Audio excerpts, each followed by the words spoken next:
अब तक हमारी 4 या 5 क्लास हो चुकी है ना? ठीक है, तो लास्ट टाइम जो नया आया था वो उसको समझ में आया था ना? अच्छा, उससे पिछली से पिछली में था। एक है ना हमारी भी जो 2 क्लास से आ रहा है बस। हाँ, उसको पहले वाली क्लास समझ नहीं आई थी, तो अगर तुम बीच में आए हो तो पहले वाली क्लास मुश्किल समझ में आएगी। ठीक है। बाकी क्योंकि पहला चैप्टर है और कच्ची मीठी है, तो मैंने इस वाले चैप्टर की सारी रिकॉर्डिंग पब्लिक कर रखी है, तुम जाओगे तुम्हें दिख जाएगी वो। ठीक है। अब तक जितनी वीडियो हुई है अगर तुम वो देख लोगे, मैं बताता हूँ तुम्हें क्या क्या करना है अगर तुम्हें क्लास में समझना है ना, क्योंकि फिजिक्स से रिलेट होगी चलती है। अगर तुम्हें कोई ऐसा पढ़ा रहा है कि वो बस तुम पहली क्लास लो, चाहे चैप्टर के बीच में कूद जाओ और तुम्हें समझ में आ रहा है, तो इसका मतलब उस लेवल का नहीं पढ़ाया जा रहा जो एग्जाम में पूछा जाएगा। ठीक है। तो आज मैं मान के चलूंगा तुम्हें कुछ भी समझ नहीं आया, आया तो समझ में कोई दिक्कत नहीं है, बढ़िया है, नहीं आया समझ में तो भी कोई दिक्कत नहीं है, तो ज्यादा अच्छा है, क्योंकि तुम्हें ये पता रहेगा पढ़ाया कैसा जा रहा है, कुछ टाइम बाद पता लगेगा।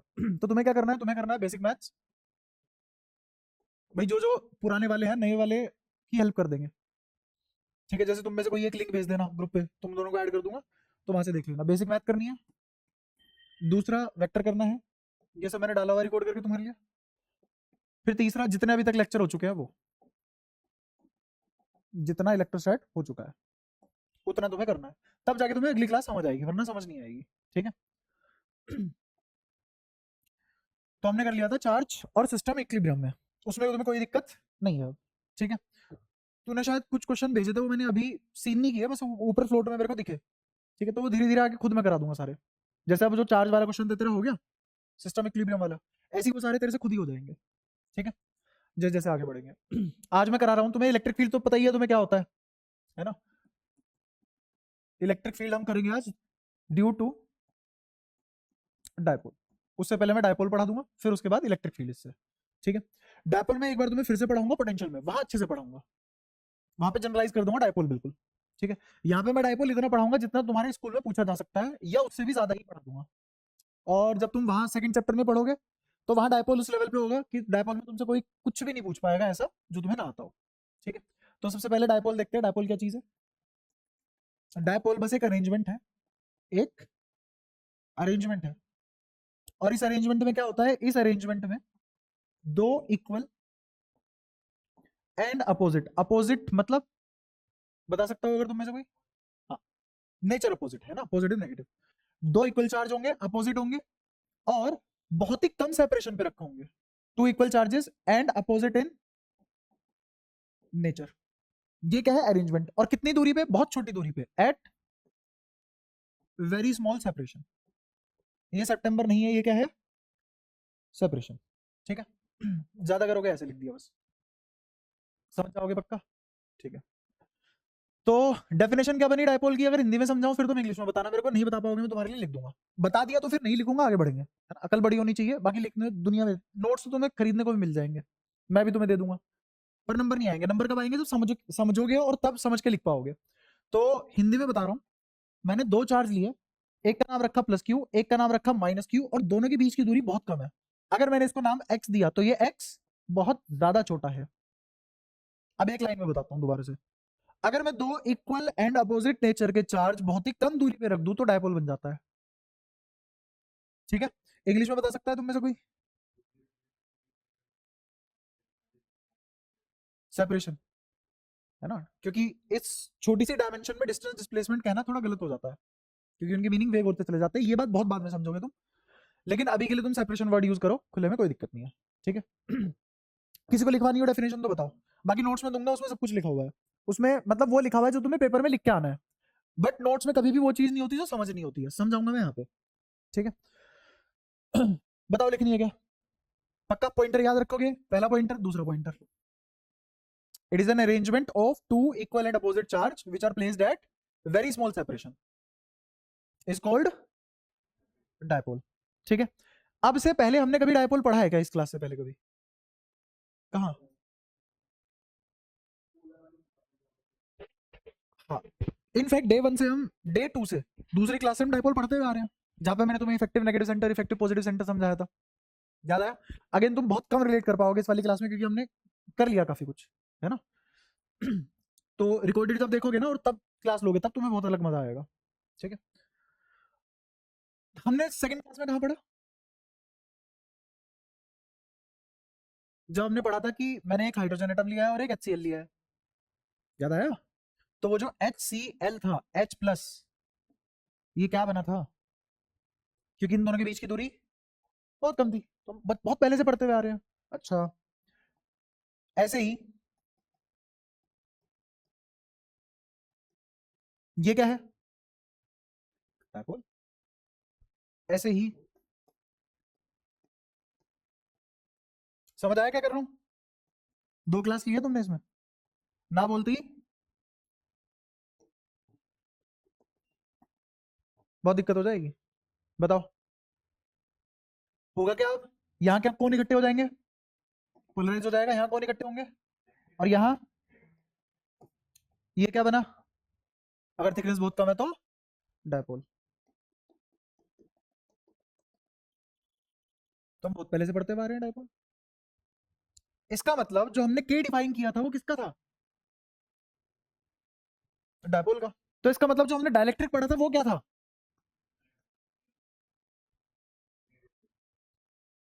है ना? तो अब ये जो डायपोल है 2 तरीके का हो सकता है। ये डायपोल 2 तरीके का हो सकता है।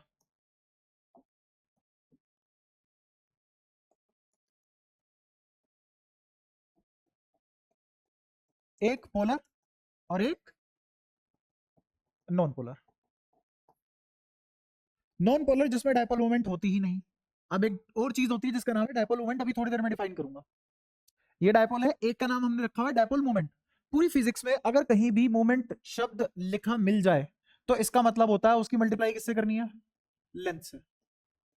Multiply with length. नहीं यकीन आता, जैसे अगर मैं तुमसे पूछूं मास मोमेंट,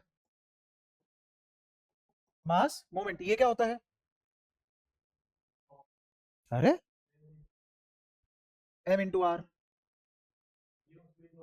फिर मैं पूछूं मोमेंट ऑफ इनर्शिया तो mr²। इसका भी मोमेंट, तो इसकी एक बार और लेंथ से मल्टीप्लाई। समझ आया?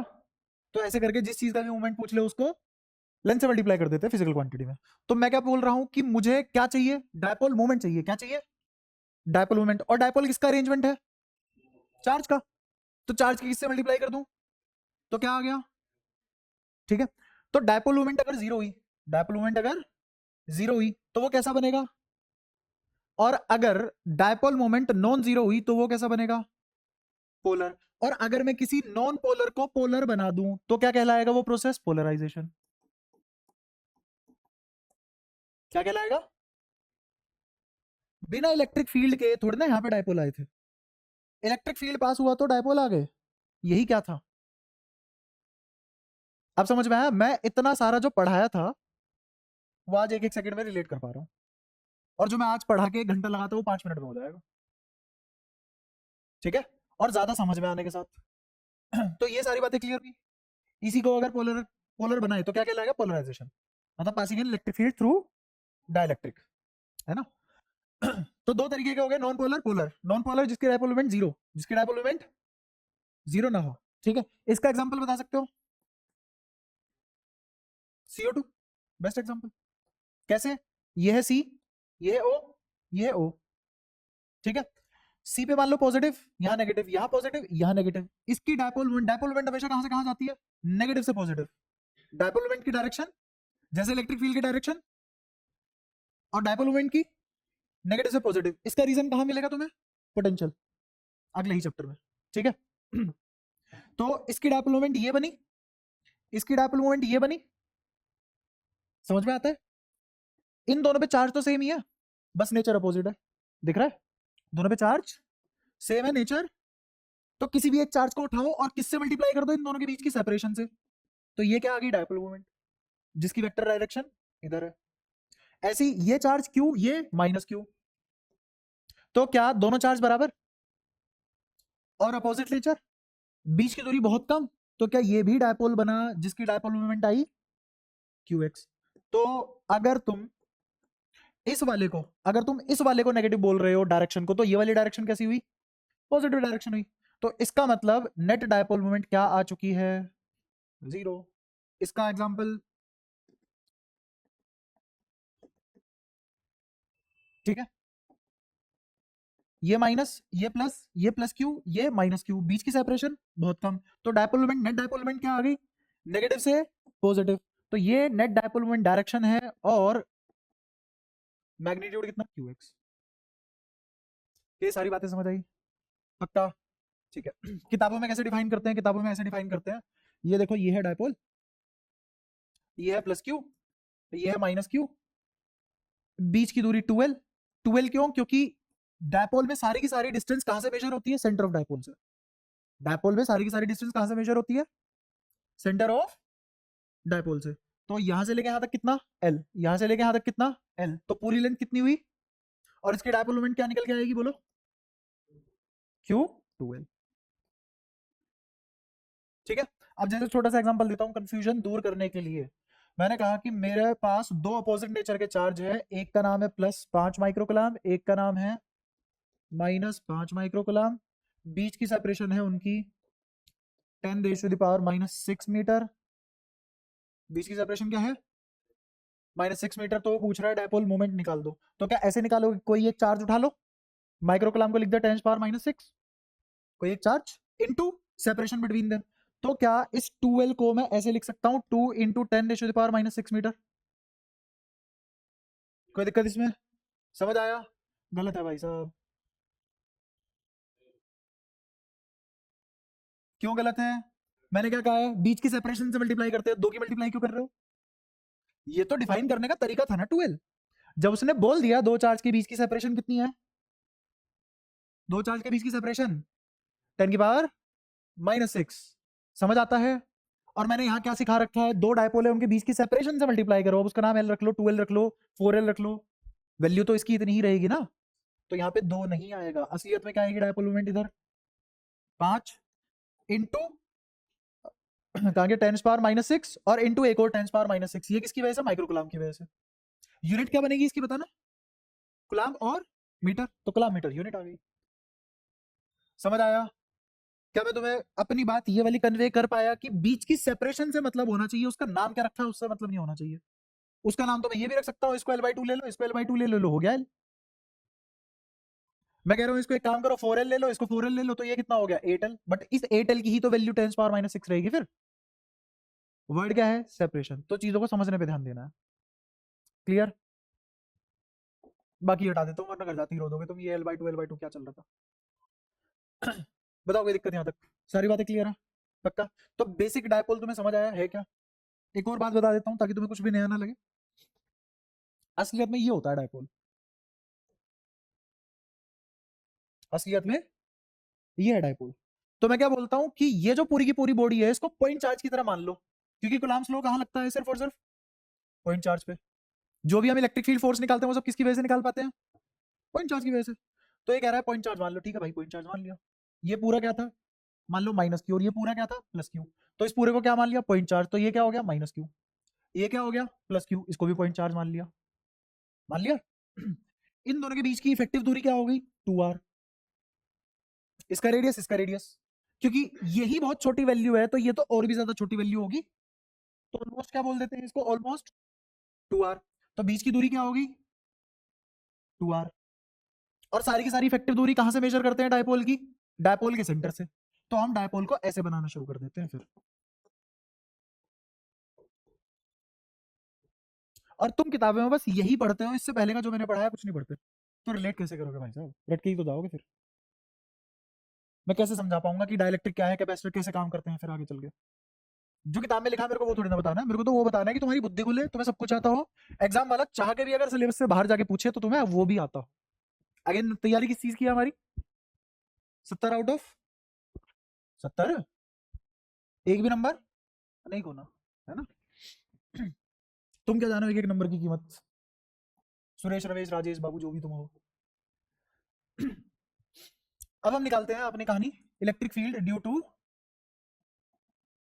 डायपोल। अगर तुम्हें थोड़ा बहुत वेक्टर आता है तो कुछ कुछ करके दिखाऊं उससे, एग्री, सहमति है सबकी, शक्लें मत बनाना जैसे तुम पिछले 4-5 क्लास से बना रहे हो। यहाँ पे मैंने लिया 2Q, यहाँ पे मैंने लिया Q, यहाँ पे मैंने लिया Q, ये दूरी L, ये दूरी L, बताओ नेट डायपोल मोमेंट क्या होगी सिस्टम की, ई सिस्टम की नेट डायपोल मोमेंट। इसको अगले पेज पे करा दूंगा, कोई नहीं। डायपोल कब बनता है? तब जब अरेंजमेंट एक नेगेटिव एक पॉजिटिव और बीच की दूरी कुछ भी हो बट छोटी हो, है ना। तो क्या मैं इसको ऐसे देख सकता हूँ कि एक अरेंजमेंट तो ये बन गई, वैसे ये डायपोल बना ही नहीं, मान लो ये -2q है, तो एक अरेंजमेंट तो ये बन गई और एक अरेंजमेंट ये बन गई। और डायपोल मोमेंट कहाँ से कहाँ होती है? नेगेटिव से पॉजिटिव। तो ये रही डायपोल मोमेंट, ये रही डायपोल मोमेंट। अगर मैं इसको नाम पी दे रहा हूँ तो ये भी कितना होगा? पी। दो बराबर वेक्टर को 90 डिग्री में जोड़ते हैं तो बीच से निकलता है वो 45 डिग्री में, कितना होके? √2p होके। और पी की वैल्यू क्या थी? QL। तो मेरा नेट डायपोल मोमेंट क्या आ चुका है? √2QL। समझ आया? बताओ कोई दिक्कत? पक्का? इसीलिए मैं कह रहा हूँ वेक्टर चप्पे चप्पे पे है। समझ आया क्या बोल रहा हूँ? इतनी क्लासेस से वेक्टर बहुत अच्छा आना चाहिए, जितना अच्छा वेक्टर आता होगा मेरे लिए काम उतना आसान हो जाएगा, तुम्हारे लिए भी। और मेरे लिए तो काम आसान है ही, मैं तो बक के चला जाऊंगा। आज थोड़ी ना पढ़ा रहा हूँ, या आज थोड़ी ना शुरू करा पढ़ाना, पता नहीं कब से। तो मेरे को तो है सिलेबस पूरा का पूरा ध्यान में। दिक्कत तुम्हें आएगी, मैं तो पढ़ा के निकल जाऊंगा। तो इसीलिए वेक्टर अपना तैयार करके रखो अच्छे से, जब भी भूलो दोबारा पढ़ लो, ठीक है। एक और देखते हैं।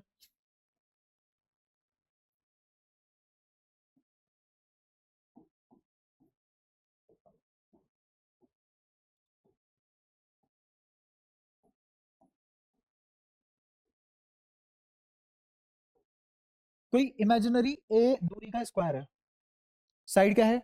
ए, और स्क्वायर कैसा है? इमेजिनरी। ये असलियत की लाइनें नहीं है, स्पेस में स्क्वायर शेप में रखे हुए हैं चार्जेस। और वो पूछ रहा है इस सिस्टम की नेट डायपोल मोमेंट निकाल दो। बताओ कैसे निकालोगे? हाँ, एक डायपोल मोमेंट ऐसे आ जाएगी जिसका नाम होगा पी। बहुत बढ़िया। एक डायपोल मोमेंट ऐसे जिसका नाम पी, क्योंकि नेगेटिव से पॉजिटिव जाती है। और एक डायपोल मोमेंट ऐसे जिसका नाम क्या होगा? √2p। ठीक है।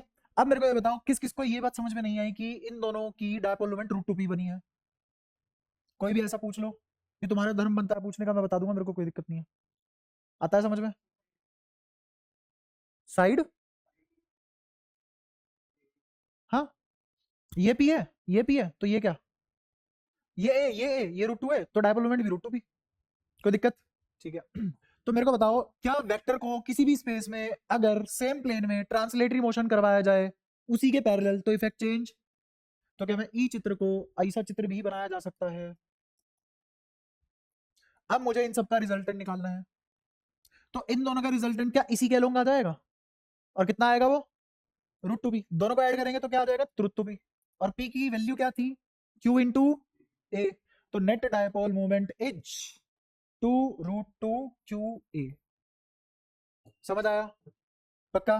तो ऐसे खिलवाड़ कर सकते हो तुम हमेशा। अच्छा, अगर मैं सेटअप ऐसा दे देता, मान लो मैंने यहाँ ऐसा कर दिया होता 4q। अब मैं पूछूं पी नेट निकालो, कैसे निकालोगे? अब पी नेट, पी नेट निकलेगा ही नहीं अब। हाँ, अब पी नेट नहीं आएगा भाई साहब। पी नट नहीं, पी नेट। हाँ, मूंगफलियों की बात नहीं हो रही है।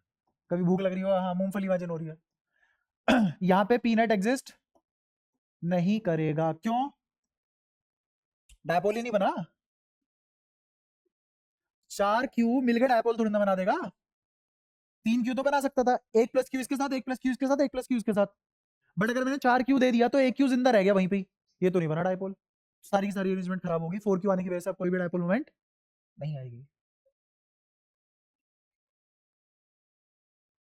हाँ, अगर ऐसा हो गया ये -q, ये -q, ये -q और यहाँ भी -q और बीच में मैंने रख दिया 4q, अब डायपोल मोमेंट बन जाएगी नेगेटिव से पॉजिटिव, नेगेटिव से पॉजिटिव, नेगेटिव से पॉजिटिव, नेगेटिव से पॉजिटिव। अब नेट डायपोल मोमेंट कितनी आएगी बताना जरा? 0। तो इसका पी नेट क्या आ गया है? अब सीख गए हो तुम। अब आ रहा है मजा खेलने में, कुछ भी खेलो। ये आया समझ? तेरे को आ रहा है? ठीक है। तुम दोनों को कितना आ रहा है वैसे समझ में? ऐसा भी ना हो ना कि बैठी हुई हो फिर मन कर रहा है कोई अंगीठी वंगीठी चला दो, हाथी सेक ले। अभी तो 1 घंटा है। कोशिश करो, कोशिश करने वालों की आज हो जाएगी यार, पर 5 लेक्चर लेके आओगे तब नहीं होगी यार, ठीक है। तो अब वापस से कहाँ था? इलेक्ट्रिक फील्ड पे। इलेक्ट्रिक फील्ड निकालते हैं। किसी भी डायपोल पे दो एक्सिस बन सकती है। ये रहा डायपोल, ये -q, ये +q। तो बताओ पहले तो नेट डायपोल मोमेंट होगी किधर? नेगेटिव से पॉजिटिव, तो ऐसे बनेगी p। अब इस पे दो एक्सिस आ सकती है। पहली एक्सिस कौन सी होगी? पहली एक्सिस होगी एक्सियल। इस एक्सिस का नाम होता है एक्सियल एक्सिस। जो लेंथ के लॉन्ग होती है उसको क्या बोलते हैं? जैसे अगेन अगर मैं तुम्हारा रटवाने से पीछे छुड़वाऊं, तो अगर मैंने ऐसे बनाया कोई डायपोल और मैंने बोल दिया ये है प्लस ये है माइनस, नेट डायपोल मोमेंट कहां से कहां? अब मैं एक एक्सिस बना रहा हूं, इस एक्सिस का नाम बताओ, क्या ये एक्सियल है? नहीं। क्या ये एक्सियल होगी? जी हाँ। तो इस वाली एक्सिस का क्या नाम पड़ेगा? इस वाली एक्सिस का नाम पड़ेगा इक्वेटोरियल एक्सिस। Equatorial axis. तो ऐसे ही इस वाली एक्सिस का क्या नाम होगा? Equatorial axis. तो किसी भी डायपोल से दो एक्सिस निकाली जा सकती है, एक एक्सियल और एक इक्वेटोरियल। ठीक है, तो वो तुमसे डायपोल से, डायपोल की वजह से दो जगह इलेक्ट्रिक फील्ड पूछ सकता है। एक जगह अगर चार्ज इक्वेटोरियल पे रख दे, एक जगह चार्ज एक्सियल पे रख दे। ठीक है, तो पहले हम पढ़ेंगे एक्सियल वाले पे। E due to dipole on its axial axis या एक्सियल लाइन, जो भी तुम्हारी मर्जी, मतलब समझ में आना चाहिए, नाम में कुछ नहीं रखा। ठीक है, बनाया डायपोल, ये रहा डायपोल, थोड़ा बीच में बनाते हैं, ये डायपोल, और ये रही एक्सियल एक्सिस या एक्सियल लाइन, है ना? बताओ प्लस क्यू इधर रखना चाहोगे या इधर? क्योंकि इसमें ये कंफ्यूजन होती है, बच्चे रट के जाते हैं कि सर इधर प्लस इधर माइनस, सर ने कराया तो हम ये रट के जाएंगे। और मैं चाह रहा हूं तुम्हें ये सिखाना कि फर्क नहीं पड़ता, तुम कहीं से कुछ भी लो, तुम्हें हर सिचुएशन डील करनी आनी चाहिए। तुम्हारे ऊपर वो कुछ भी फेंक दो, तुम सोल्व करके दे दो। बताओ किधर क्या लेना है? लेफ्ट में कौन सा, प्लस क्या माइनस? लेफ्ट में ले लिया प्लस क्यू, राइट में माइनस क्यू, ऑप्शन नहीं है तभी डायपोल बनेगा। अब बताओ चार्ज इधर रखूं कि इधर रखूं? चार्ज राइट की लेफ्ट? राइट रख दो। अगेन मुझे इलेक्ट्रिक फील्ड निकालना है, तो इलेक्ट्रिक फील्ड कैसे निकालते हैं? फोर्स पर यूनिट टेस्ट चार्ज, फोर्स पर यूनिट, और टेस्ट चार्ज हम कैसे लेते हैं अपने सिलेबस में? पॉजिटिव, जिसका मैग्नीट्यूड ना के बराबर, ताकि उसका कोई भी फोर्स फील्ड ना बने। तो यहाँ पे क्या रख दिया मैंने? एक टेस्ट चार्ज। क्या रखा? Test charge. इसकी वजह से कोई भी इलेक्ट्रिक फील्ड नहीं होगा। इसने जो इलेक्ट्रिक फील्ड प्रोड्यूस किया, ये उसका इफेक्ट क्या फील करेगा वो निकालेंगे। तो यही क्या होगा? Electric field due to dipole on its axial line. कोई दिक्कत? अच्छा, डायपोल में सारी की सारी दूरी कहां से मेजर करते हैं? सेंटर से। तो ये मान लिया सेंटर, ये दूरी अगर एल है तो ये वाली दूरी भी, और ये कितना मान लिया मैंने? एक्स। कोई भी जनरल दूरी एक्स, दुनिया में किसी भी जनरल दूरी का नाम क्या होता है? एक्स। ठीक है, अगेन ये डायपोल कब बनेगा? एक और क्रूशियल पॉइंट है, क्रिटिकल पॉइंट। ये डायपोल तभी बन सकता है जब मेरा एक्स बहुत ज्यादा ही तो बड़ा हो एल से। तुम्हें कैसे पता लगेगा कि डायपोल बना? अरेंजमेंट क्या होती है डायपोल की? दो equal opposite charge separated at very negligible या वेरी स्मॉल डिस्टेंस। तो मुझे कैसे पता लगेगा एक्स, ये एल बहुत छोटा है एक्स से कंपेयर करके? कभी भी छोटा या बड़ा कब बताया जाता है? तो तुमने बच्चों वाला घिसा पीटा एग्जांपल देखा होगा, बताओ ये लाइन बड़ी की छोटी? जब तक इसके बगल में दूसरी नहीं बनेगी तब तक तुम नहीं बता पाओगे। वही घिसा पीटा एग्जांपल। ऐसे ही तुम्हें कैसे पता लगेगा ये छोटा है बड़ा है? कंपैरिजन से। किससे कंपेयर करोगे? जहां चार्ज रखा है। तो अगर ये एक्स बहुत ज्यादा बड़ा है किससे? एल से, तो ये डायपोल बनेगा, वरना ये डायपोल नहीं बनेगा, अरेंजमेंट खराब हो जाएगी। ये क्रिटिकल बात समझ में आई है? ठीक है, थोड़ा सा प्रैक्टिकली अगर मैं तुम्हें बताऊं, अगर मैंने डायपोल की लेंथ इतनी भी ले ली ना, तो एक्स पता है कहां होना चाहिए? जहां यमुना विहार खत्म होगा, इस डायरेक्शन में। अगर चार्ज इतनी दूर है इस लेंथ के कंपैरिजन में, तो ये डायपोल बनेगा, वरना डायपोल नहीं बनेगा। ठीक है, तो ये अपना सेटअप बना अभी, है ना? मुझे निकालना है इस पॉइंट पे इलेक्ट्रिक फील्ड। डायपोल क्या न्यूट्रल बॉडी होती है? डायपोल पे नेट चार्ज कितना होता है? जीरो। और अगर नेट चार्ज जीरो है तो इलेक्ट्रिक फील्ड जीरो हो भी सकती है और नहीं भी। कब जीरो होगी? जब उसका नेगेटिव और पॉजिटिव इफेक्टिव सेंटर सेम जगह पे आ जाएंगे, कोइंसाइड करेंगे। यहाँ के पॉजिटिव और नेगेटिव इफेक्टिव सेंटर कोइंसाइड कर रहे हैं? नहीं कर रहे। तो इसका मतलब इसकी वजह से अलग निकालेंगे, इसकी वजह से अलग निकालेंगे। तो इस पॉइंट की वजह से इलेक्ट्रिक फील्ड लिखना है, तो मुझे दोनों के बीच की दूरी पता होनी चाहिए। ये वाली दूरी बता सकते हो क्या होगी? X minus L. तो इस वाले की वजह से इलेक्ट्रिक फील्ड क्या लिखा जाएगा? K Q by R square. तो मैंने लिखा के, चार्ज कौन सा? ये वाला, बाय आर स्क्वायर। आर क्या है?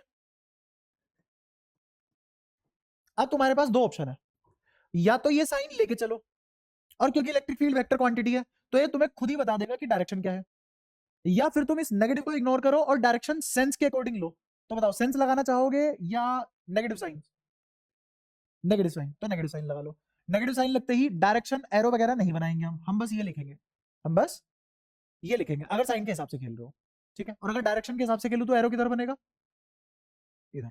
तो दोनों तरीके से कर सकते हो, लेकिन ऐसा नहीं है दोनों तरीके एक साथ लगा दो, मतलब यहां से नेगेटिव भी ले लिया और एरो भी बना दिया इधर, तो इसका मतलब पता है क्या हो गया? इलेक्ट्रिक फील्ड इधर है और तुमने नेगेटिव लगाया है तो 180 पलट के दिखा रहे हो तुम उसको, जो कि गलत हो जाएगा। दोनों एक साथ नहीं लगाने, या तो सेंस लगाओ या साइन लगाओ, या तो सेंस लगाओ या दोनों एक साथ नहीं लगाने। ये बिल्कुल वैसे ही है जैसे तुम्हें केमिस्ट्री में पढ़ाया था ना दोनों को, कि कोई भी एक्सोथर्मिक रिएक्शन है उसे टेम्परेचर दोगे तो वो बैक मार जाती है, वही वाला सीन यहाँ पे, दोनों एक साथ नहीं अप्लाई करोगे। तो यहां तक पहुंच चुके हैं। ये किसकी वजह से लिखा है मैंने? इसको नाम दे दो ए, इसको नाम दे दो बी, तो ये क्या आया? ई बी, ठीक है। और ये पॉइंट है पी, तो बी की वजह से पी पे इलेक्ट्रिक फील्ड ये बना। और मैंने एरो नहीं बताया, मैंने ये नहीं बताया किस डायरेक्शन में, क्यों? क्योंकि वो तुम्हें कौन बता रहा है फिलहाल? साइन, क्योंकि वेक्टर क्वांटिटी इलेक्ट्रिक फील्ड, ठीक है। दूसरी बात करते हैं आप, इसकी वजह से बताओ। इसकी वजह से निकालेंगे तो पहले ये दूरी पता होनी चाहिए। ये दूरी कितनी? एक्स प्लस एल, आसान। इसकी वजह से यहां इलेक्ट्रिक फील्ड कितना होगा? ई ए बराबर के, ये वाला क्यू बाय सेपरेशन का स्क्वायर, तो के क्यू और ये प्लस का होगा बाय एक्स प्लस एल का whole square. Electric field vector की स्केलर, खिड़कियां बड़ी हैं इतनी कि एक बंदा बाहर जा सकता है उसमें से। इलेक्ट्रिक फील्ड वेक्टर है तो जोड़ा भी वैसे ही जाना चाहिए, तो वेक्टर की तरह जोड़ते हैं इसको। इन दोनों के बीच में कितना एंगल अगर गेस करो तो 180। तो क्या मैं अगर ई नेट निकालना चाहूं कहां पे? एट पॉइंट पी, तो क्या आएगा? ई ए प्लस ई बी। ई ए की वैल्यू रख दो, कितनी है ई ए की वैल्यू? के Q by x minus L का होल स्क्वायर। और ई बी की वैल्यू क्या है? अच्छा मैंने उल्टा बोल दिया, ई बी की वैल्यू क्या है? माइनस के Q by x minus L का होल स्क्वायर। और ई ए की वैल्यू क्या है? K Q upon x plus L का होल स्क्वायर। क्या ये ई नेट आ गया? यहाँ प्लस लगा हुआ था, दिख रहा है यहाँ प्लस लगा हुआ था, प्लस माइनस क्या हो जाएगा? माइनस, तो इसलिए साइन क्या आ गया? माइनस। ये सबको समझ में आया कि ऊपर प्लस लिखा हुआ है अगले ने नीचे माइनस कर दिया, क्यों हुआ ऐसा? समझ आ गया? जब ये पढ़ोगे बाद में भी समझ पाओगे। अगर लिखवाना चाहो तो लिखवा सकते हो, मैं अगले स्टेप में सही कर दूंगा, चलेगा? ठीक है। निकालते हैं इसको। दो तरीके हैं, या तो मैं तुम्हें पूरा का पूरा लिख के करवाऊं एक एक स्टेप, या बड़े बच्चों की तरह सोचना पसंद करोगे, दिमाग को परेशान करोगे? सोचना पसंद, पक्का ना? पता लगे आदमी हमसे कुछ भी बुलवा रहा है, अपने हिसाब से करे जा रहा है, आलस का मारा। करें डायरेक्ट? पक्का? नहीं आएगा समझ, वो पूछ लियो, कोई दिक्कत नहीं है ना, डायरेक्ट करने में मजा तो आता ही है। ध्यान से देखो, ये और ये मल्टीप्लाई होंगे वही तो आएगा एलसीएम। मैं नीचे क्या निकालना चाह रहा हूँ? एलसीएम। तो एलसीएम क्या आएगा? X plus L square into X minus L square. Imagine हो गया? नीचे क्या लिखा हुआ है? इन दोनों की प्रोडक्ट नीचे लिखी हुई है, सही है? ठीक है। ऊपर के क्यू कॉमन निकाल लिया, बात ही खत्म होगी। ऊपर के क्यू बाहर कॉमन निकाल लिया, बात खत्म होगी। तो यहां क्या बचा? पहली टर्म ये यहां मल्टीप्लाई हो जाएगा, क्या लिखा हुआ है? एक्स माइनस एल का होल स्क्वायर। उसमें से क्या घटाओगे? एक्स प्लस एल का होल स्क्वायर। तो इमेजिन करो एक्स माइनस एल का होल स्क्वायर क्या खुलेगा? X square plus L square minus, ठीक है। फिर ये उधर ले जाओगे तो यहां क्या लिखा गया? Minus x square minus L square minus 2 LX, और यहां पे भी क्या था? Minus 2 LX। तो x square L square cut गए, बचा क्या? -4 LX। तो डिनोमिनेटर क्या आ गया? अगर किसी को समझ में नहीं आया अगेन मेरे को बता देना, मैं खोल के करवा दूंगा। अगर साथ साथ इमेजिन करके चल पाए हो तो वेल एंड गुड। और पेपर में नहीं मारना ये, जब नंबर काट लेगा वो, वहां लिख के दिखाओगे उसे एक एक चीज, ठीक है? यहां तो बस ऐसे ही हम अपना दिमाग बढ़ा रहे हैं, बुद्धि बढ़ा रहे हैं। तो ऊपर क्या आ गया? -4 LX, और नीचे एलसीएम क्या बचा? दोनों की प्रोडक्ट। अब इसको भी थोड़ा सा ध्यान से देखते हैं। इन दोनों की प्रोडक्ट को ऐसे भी तो लिख सकते हैं, X plus L into X minus L का whole square. A square into B square is equal to A B का होल स्क्वायर। तो यहाँ पे भी क्या लिखा गया है? X plus L into X minus L का होल स्क्वायर। और ये तो A plus B A minus B लिखा हुआ है, तो ये क्या लिखा जाना चाहिए? X square minus L square की पावर होल स्क्वायर। तो नीचे क्या लिखा गया? X square minus L square का होल स्क्वायर। बताओ समझे कि नहीं? ये आ गया इलेक्ट्रिक फील्ड। हमने कितने स्टेप बचा लिए बता रहे? कहा? टी पॉइंट पे कहा? पी पॉइंट पे। अगर किसी को यहां से यहां लिखवा के करवाना करवा सकता है, मेरे को कोई दिक्कत नहीं है सच में। हाँ, के की कॉमन लिया था, वो तो बचा हुआ है, यहाँ पे मल्टीप्लाई हो जाएगा, के क्यू मल्टीप्लाई होगा। कोई दिक्कत? सर में दर्द हो रहा है तेरा? हाँ सही है, तो सर के ऊपर टकरा है फिर। पक्का? ठीक है सब।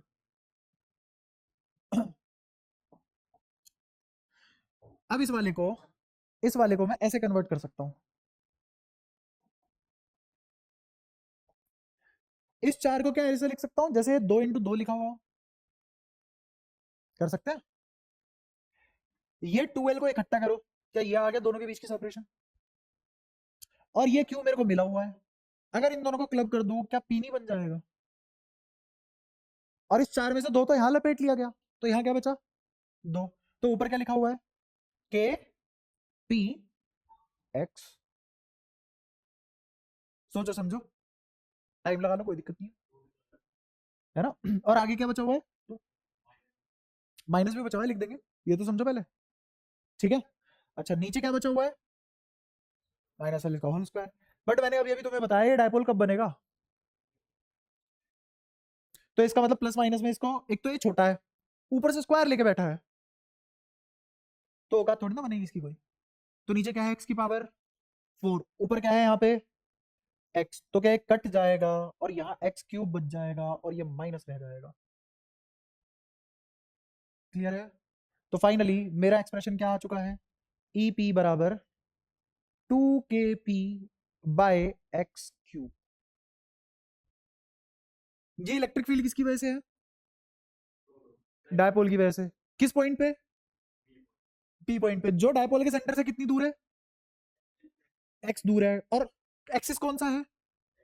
एक्सियल। ये सब बातें अगर हैं तो ही एक्सप्रेशन काम करेगा बस, ऐसे नहीं है डायपोल आया मुंह फाड़ के कहीं भी लगा दिया। पता होना चाहिए कहां के लिए निकाला है। सेंटर से लिए दूरी, पॉइंट है पी, लाइन है एक्सियल, और तब ये आया। सारी सारी दूरी कहां से ली गई है? सेंटर से। क्या यहां तक बताओ कोई भी दिक्कत आई हो? सारी बातें क्लियर है? अच्छा, अब ये जो माइनस आया था उस माइनस को भी लगा लेते हैं।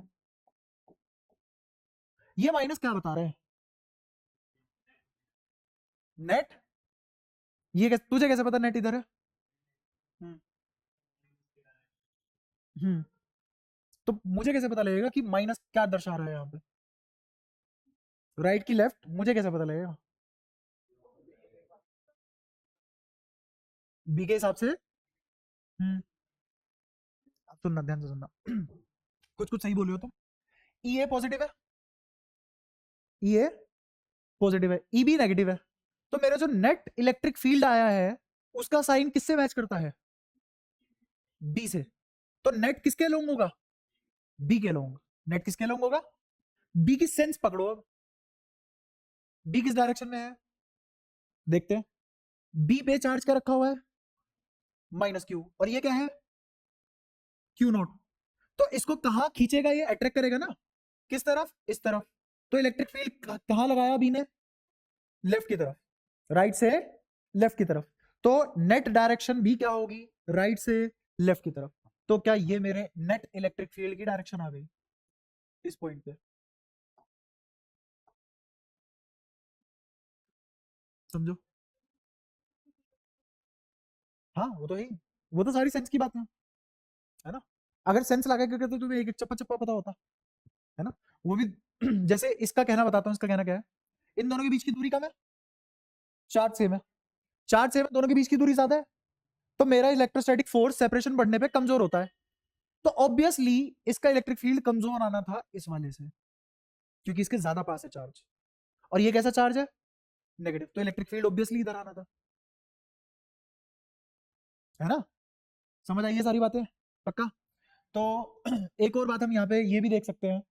मेरे को बताओ डायपोल मोमेंट की डायरेक्शन क्या है यहाँ पे? नेगेटिव से इलेक्ट्रिक फील्ड की तरह आया,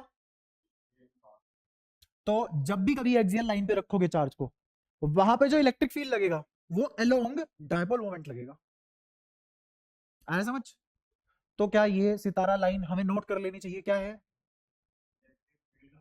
E is perpendicular parallel E net is always parallel to E और पी, यहां पे पैरेलल होते हैं कब, ऑलवेज।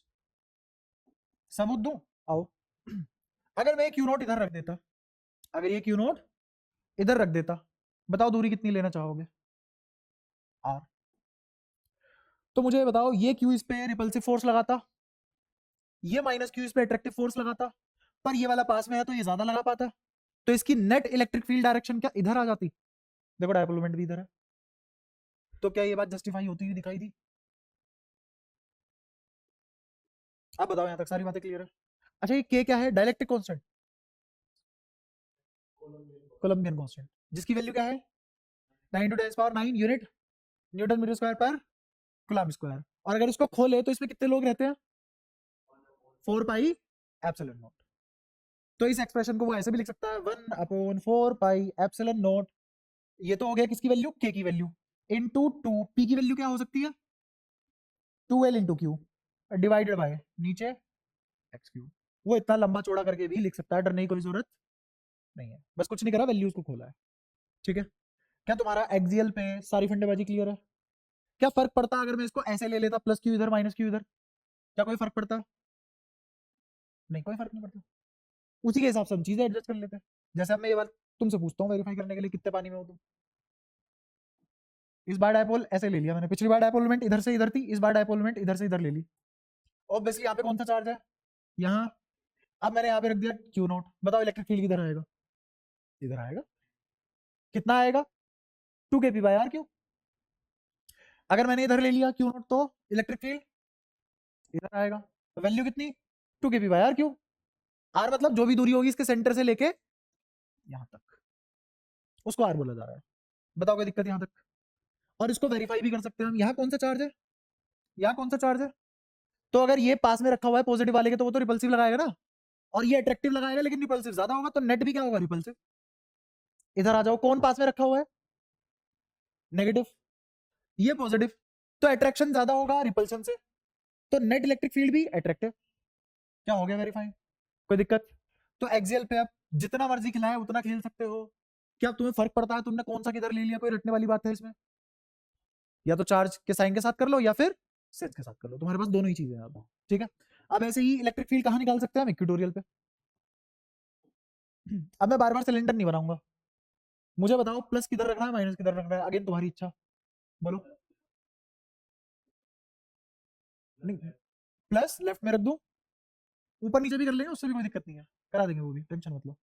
प्लस लेफ्ट में रख दिया और माइनस राइट में, क्या ऐसे ही बनेगा, ये डायपोल बन गया। अब मैं यहाँ पे चार्ज मेंशन भी नहीं कर रहा, तुम्हें पता होना चाहिए इधर कौन है और इधर कौन है, पॉजिटिव, ये रही इक्वेटोरियल लाइन, दिख गई। इस इक्वेटोरियल लाइन पे टेस्ट चार्ज ऊपर लेना चाहोगे नीचे, नीचे यहाँ ले ले टेस्ट चार्ज, क्यों नॉट, ये दूरी,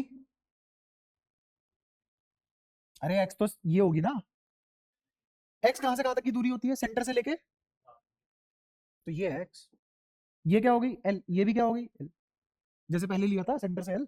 अच्छा मुझे बता पाओगे ये दूरी कितनी हो गई, ये एक्स ये एल, शाबाश, रूट एक्स स्क्वायर प्लस, और ये वाली दूरी सेम,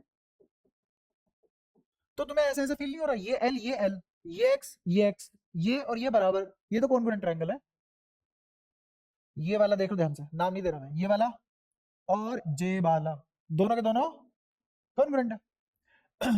अगर मैंने इसको थीटा मान लिया तो ये भी क्या होगा, अपने आप होगा। ठीक है, यहां कौन सा चार्ज, तो ये इस पे along the line of action joining the two charges पे रिपल्सिव लगाएगा, समझ आया? अच्छा ये वाला क्या ऐसे लगाएगा, ये किसकी वजह से है इलेक्ट्रिक फील्ड, और ये, इतनी बात समझ में आती है। इसके पैरेलल यहां एक लाइन खींच दूं, ये लाइन किसके पैरेलल है, ये थीटा तो ये भी कौन से एंगल, ये थीटा तो ये भी कौन से एंगल, कोरस्पॉन्डिंग। ठीक है, सब कुछ आसान चल रहा है मजे में। अब मैं तुम्हारे सामने ये प्रूफ करूंगा ईबी और ये बराबर है, ईबी और ये बराबर है, कैसे, चार्ज का मैग्नीट्यूड सेम, दूरी सेम, के तो सबके लिए सेम ही होता है, के तो सबके लिए सेम ही होता है। तो बताओ, अगर मैं ई ए और ई बी का मैग्नीट्यूड देखो, डायरेक्शन नहीं, तो क्या वो बराबर नहीं आए? ये भी क्या लिखा जाएगा, K Q by magnitude wise, क्योंकि साइन नहीं लेते मैग्नीट्यूड में, K Q by under root L square plus X square का होल स्क्वायर। और ये भी क्या लिखा जाएगा, K Q by under root L square plus X square, क्योंकि यहाँ भी बीच की दूरी क्या है, under root X square plus L square, और चार्ज क्या है, क्यू, और के तो सबके लिए सेम होता ही है। तो क्या magnitude of A magnitude of B बराबर है? समझ आया इतना? ठीक है। अब मैं चाहता हूं तुम इसके कंपोनेंट करो, अगेन क्या अप्लाई करोगे, वेक्टर। बताओ कौन सी क्लास में 36 बार वेक्टर यूज नहीं किया, रिक्वायरमेंट। तो अब इसके कंपोनेंट कर लेते हैं, आओ करें कंपोनेंट। इसकी इसकी वजह से इधर क्या कंपोनेंट बनेगा, अब मैं क्योंकि बोल चुका हूं ई ए का मैग्नीट्यूड ई बी का मैग्नीट्यूड बराबर है, तो क्या मैं इसको ई बोल दूं? दोनों ही किसके बराबर है, किसी तीसरी वैल्यू ई के बराबर है, ऐसा एज्यूम कर सकते हैं, मैथ्स में सीखा होगा तुमने।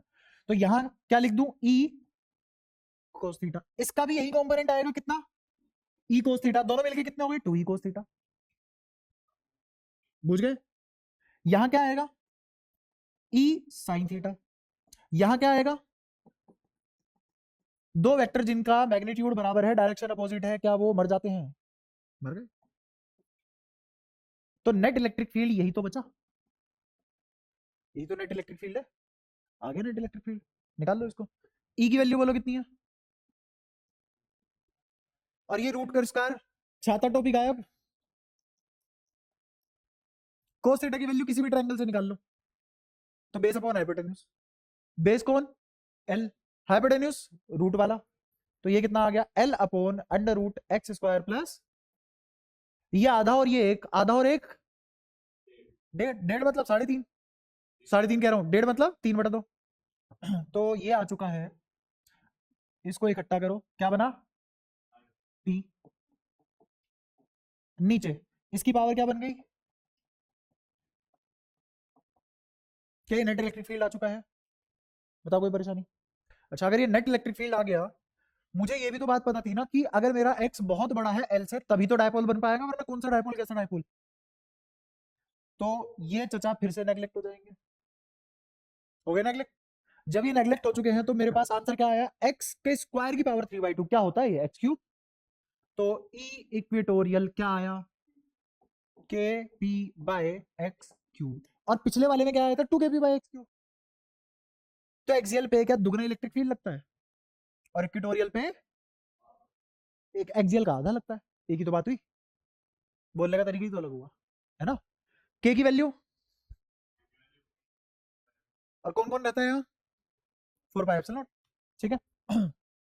एक्स क्या है, चार्ज और डायपोल के बीच की दूरी, कहां से, सेंटर से।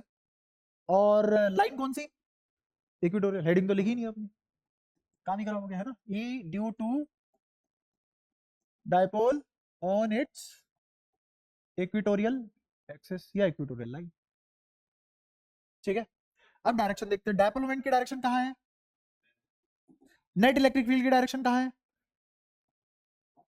इस केस में हमेशा इमेजिन करके देख लो, अगर मैं ये ऊपर ले लेता, अगर यही चार्ज ऊपर लेता, तो मान लो यहां है थोड़ी देर के लिए, तो ये इस पे कैसा फोर्स लगाता,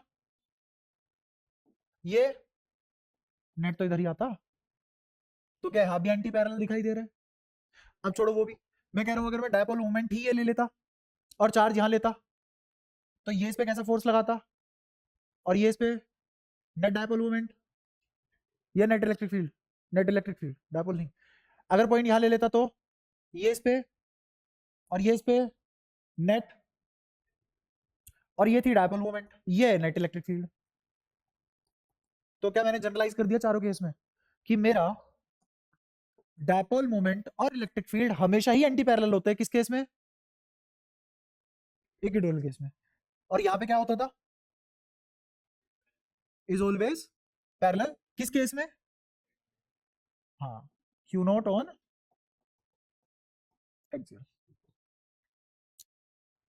यहां क्या बनेगा अपना सितारा, P and E net are always anti parallel, और मेरा क्यू नोट कहाँ है, ऑन इक्वेटोरियल। क्या छोटी छोटी बातें याद रहेंगी? पक्का? श्योर? ठीक है। और ये भी याद रहेगा कि Q12 पे आधा होता है एक्सियल का। ठीक है, पूछना तो नहीं चाहिए पर फिर भी शक्लें तो तुमने खराब बनाई रखी है, मुंह तो तुम्हारा लटकी रहता है, कुछ भी कर लो, थोड़ा सा और सही है ना। मैंने तुम्हें सिखाया था कि इलेक्ट्रोस्टैटिक फोर्स कंजर्वेटिव है, सेंट्रल है, एक्शन रिएक्शन पेयर फॉलो करता है, इनवर्स स्क्वायर लॉ है। इनवर्स स्क्वायर लॉ मतलब ये दो चार्ज के सेपरेशन के, अच्छा इलेक्ट्रिक फील्ड भी तो यही काम करता है, इलेक्ट्रिक फील्ड फोर्स की तो बात है, बस ये पर यूनिट चार्ज है। तो इलेक्ट्रिक फील्ड किसके इनवर्सली प्रोपोर्शनल होता है? जब चार्ज पॉइंट चार्ज होते हैं, और हमारे ये सब कूलम्ब्स लॉ किस पे काम करते हैं? पॉइंट चार्ज पे ही काम करते हैं, है ना। अभी अभी जो हमने इलेक्ट्रिक फील्ड निकाला है, तुमने ध्यान दिया हो वो इनवर्स प्रोपोर्शन एक्स का क्यूब है, स्क्वायर नहीं। ये क्या बदतमीजी है?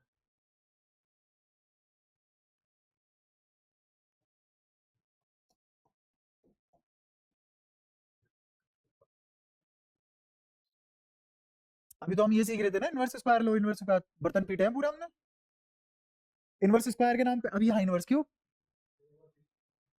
पीछे कर ले, और वो नहीं है, और नहीं, ये तो कोई बात नहीं, ये क्या बात हुई? चार्ज तो क्यों क्यूब होना चाहिए था ना मेरा भाई, दूरी का क्यूब है।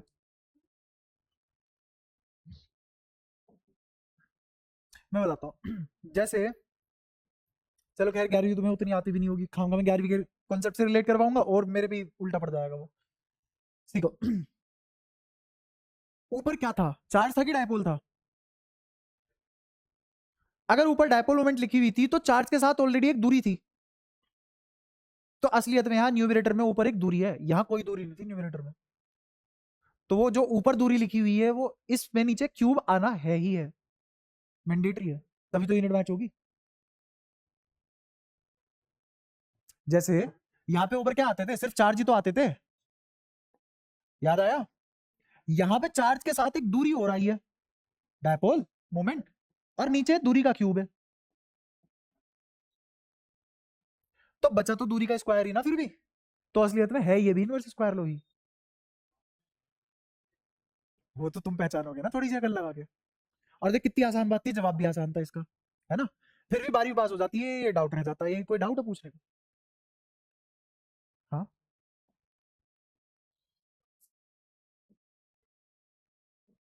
तो ऐसे तीन पीछे, तुम टॉपिक का नाम बता दिया करो, मैं पीछे चला जाऊंगा डायरेक्ट। हाँ, सारी की सारी डायपोल से दूरी हमेशा उसके सेंटर से मेजर होती है हमेशा। हाँ बिल्कुल, क्योंकि इलेक्ट्रिक फील्ड हाँ क्यू से निकलेगी।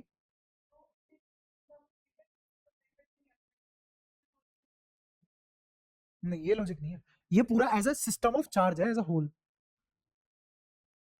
इसीलिए दूरी सेंटर से ली जा रही है। मतलब कुछ नहीं, मतलब बस इतना सा है कि अगर मैं दो स्फीयर लूं और मैं बोलूं इन दोनों के बीच की दूरी क्या है, तो तुम ये वाली दूरी नापोगे या ये वाली दूरी नापोगे? सेंटर टू सेंटर नापी जाती है ना दूरी, यही तो रूल होता है दूरी नापने का, कब से पढ़ते आ रहे हो? लगा तो आज है। तो इस स्फीयर को एक पॉइंट मान ले, इस स्फीयर को भी एक पॉइंट मान ले, यही तो रीजन है सेंटर टू सेंटर लेते हैं दूरी, पेरीफेरी टू पेरीफेरी दूरी नहीं ली जाती, सेंटर टू, आई बात समझ में? जैसे मार्स और अर्थ दो प्लेनेट लिए, इन दोनों के बीच की दूरी निकालनी है, इन दोनों के बीच की दूरी निकालनी है, तो सेंटर टू सेंटर ही तो आएगी। अर्थ का 6400 किलोमीटर नेग्लेक्ट कर दोगे, कुछ होता ही नहीं 6400 किलोमीटर, सेंटर टू सेंटर आएगी ना। क्यों? क्योंकि सन के लिए दोनों ही पॉइंट साइज है, सन के लिए दोनों ही पॉइंट साइज है। असलियत में ना फिजिक्स बहुत बड़े लेवल पे इन्वॉल्व होती है, अगर उसको बिल्कुल एग्जैक्ट टर्म में समझोगे ना पगला जाओगे, या तो बीमारी लग जाएगी पढ़ने की, या पगला जाओगे। जैसे भी मैं एक और कॉन्सेप्ट फील कर देता हूँ, डायमेंशन नाम की कोई चीज जानते होंगे, तुमने चैप्टर भी पढ़ा होगा यूनिट डायमेंशन मेजरमेंट, है ना। अगर तुम किसी भी चीज को इनफ दूरी से देखो, डायमेंशन का कॉन्सेप्ट फेल हो जाते हैं। स्टार हमारे सन से भी बड़े होते हैं, यहाँ से देखो आसमान में, अब तो नहीं दिखाई देते, खैर अब तो धुआं दिखाई देता है ना। आंखों भी जम चुका है, इतना है। तो जब पहले कभी आसमान में देखते थे, गांव में रहते थे, ऐसे खटिया होती थी, उस पर आराम से रात को लेट के साफ आसमान दिखता है, उसमें बहुत सारे तारे दिखाई देते थे। Each and every star was way bigger than sun, but दिखता था पॉइंट। ये कैसी डायमेंशन है? तो इनफ दूरी जाने पे डायमेंशन का कॉन्सेप्ट खत्म हो जाता है। और इसीलिए मैंने कहा था असलियत में कोई पॉइंट चार्ज नाम की चीज नहीं होती, पर फिर भी हम सारे की सारी चीजें किस पे कर रहे हैं? पॉइंट चार्ज पे कर रहे हैं। क्यों? क्योंकि हम चार्ज पास से देख ही नहीं पाते, हम इनफ दूरी से देख पाते हैं। चार्ज की डायमेंशन किस लेवल पे होती है? एटॉमिक लेवल पे। और एटॉमिक लेवल के लिए 1 मीटर दूरी इनफाइनाइट से भी ज्यादा होती है। तो जब तुम किसी भी चीज को इन्फिनिटी से देखोगे, आज के दिन 1 मीटर ही क्या है? इन्फिनिटी। तो ये जो 1 मीटर आज इन्फिनिटी बना है, उससे अगर तुम देखोगे किसी भी चार्ज को, तुम्हें तो पॉइंट ही दिखेगा ना वो। इसीलिए हर जगह ठुक पा रहा है कूलम्ब्स लॉ। समझ पाए? बहुत पास से देखोगे तो झूठ है, और दूर से देखोगे तो सच है। तो इसका मतलब सच और झूठ भी रिलेटिव होते हैं, एग्जैक्ट कोई सच नहीं होता, एग्जैक्ट कोई झूठ नहीं होता। समझ गए? बहुत ब्लेंडेड है चीजें, इसीलिए एग्जैक्ट टर्म में नहीं पढ़ पाते हम।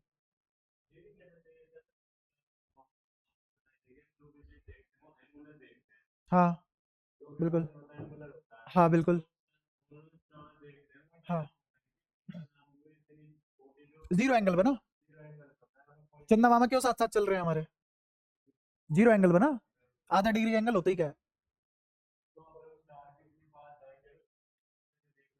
हाँ। हाँ, तो तब तो डायमेंशन का कॉन्सेप्ट आएगा ना। बिल्कुल। ये और भी अच्छा रिलेट किया। अच्छा लगा मुझे ये जान के कि तूने 11वीं की वो इतनी क्रूड बात तूने रिलेट की यहाँ पे। हाँ हाँ। हम जो भी परसीव करते हैं वो एंगुलर फॉर्म में परसीव करते हैं, हम स्ट्रेट लाइन में परसीव ही नहीं करते, कुछ कभी भी नहीं करते, दिखता हमें लेकिन स्ट्रेट लाइन में। हाँ, परसीव है लेकिन एंगुलर करते हैं, है ना। खैर ये फालतू की बातें हैं तुम्हारे लिए, और फालतू की बातें हमेशा इंटरेस्टिंग होती है, तो इसलिए ज्यादा नहीं घुसेंगे। वापस आते हैं सिलेबस पे। यहाँ तक सारी बातें क्लियर है? कोई दिक्कत? ठीक है। अब डायपोल पढ़ने के बाद मैं तुम्हें एक चीज कराऊंगा जो तुमसे पूछेगा नहीं कोई कभी भी, बट तुम्हारी न्यूमेरिकल सोल्व करने की पावर बढ़ जाएगी, है ना। तो ऐसी चीज का नाम है रिंग। Ring ring ring. रिंगा रिंगा रोज, चलो रिंग नहीं करते, रिंग नहीं करते, कुछ और करते हैं। कुछ और का नाम है, मैंने यहाँ चार्ज रखा क्यू, यहाँ चार्ज रखा क्यू, दोनों जगह चार्ज रखा क्यू। एक एक्सिस जो इन दोनों के मिड पॉइंट से पास होती है, एक एक्सिस जो इन दोनों के मिड पॉइंट से पास होती है और परपेंडिकुलर है, ठीक है। ये दूरी r, ये दूरी x, इन दोनों चार्ज की वजह से, इन दोनों चार्ज की वजह से मुझे इस पॉइंट पे फोर्स निकालना है।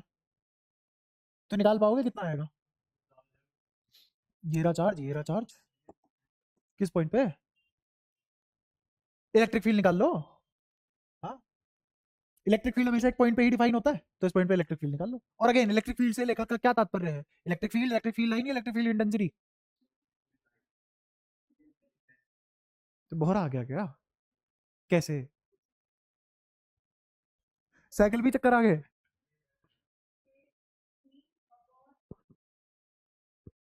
ये जो डायपोल की वजह से तूने आंसर किया है, क्या ये डायपोल है भी? क्यों नहीं है? अरेंजमेंट ही नहीं है, माइनस कहाँ आया? ठीक है।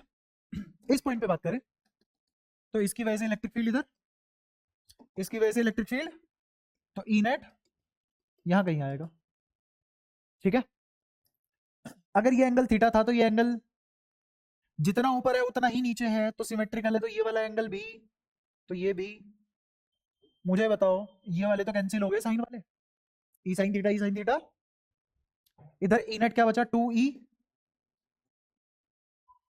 कोई दिक्कत?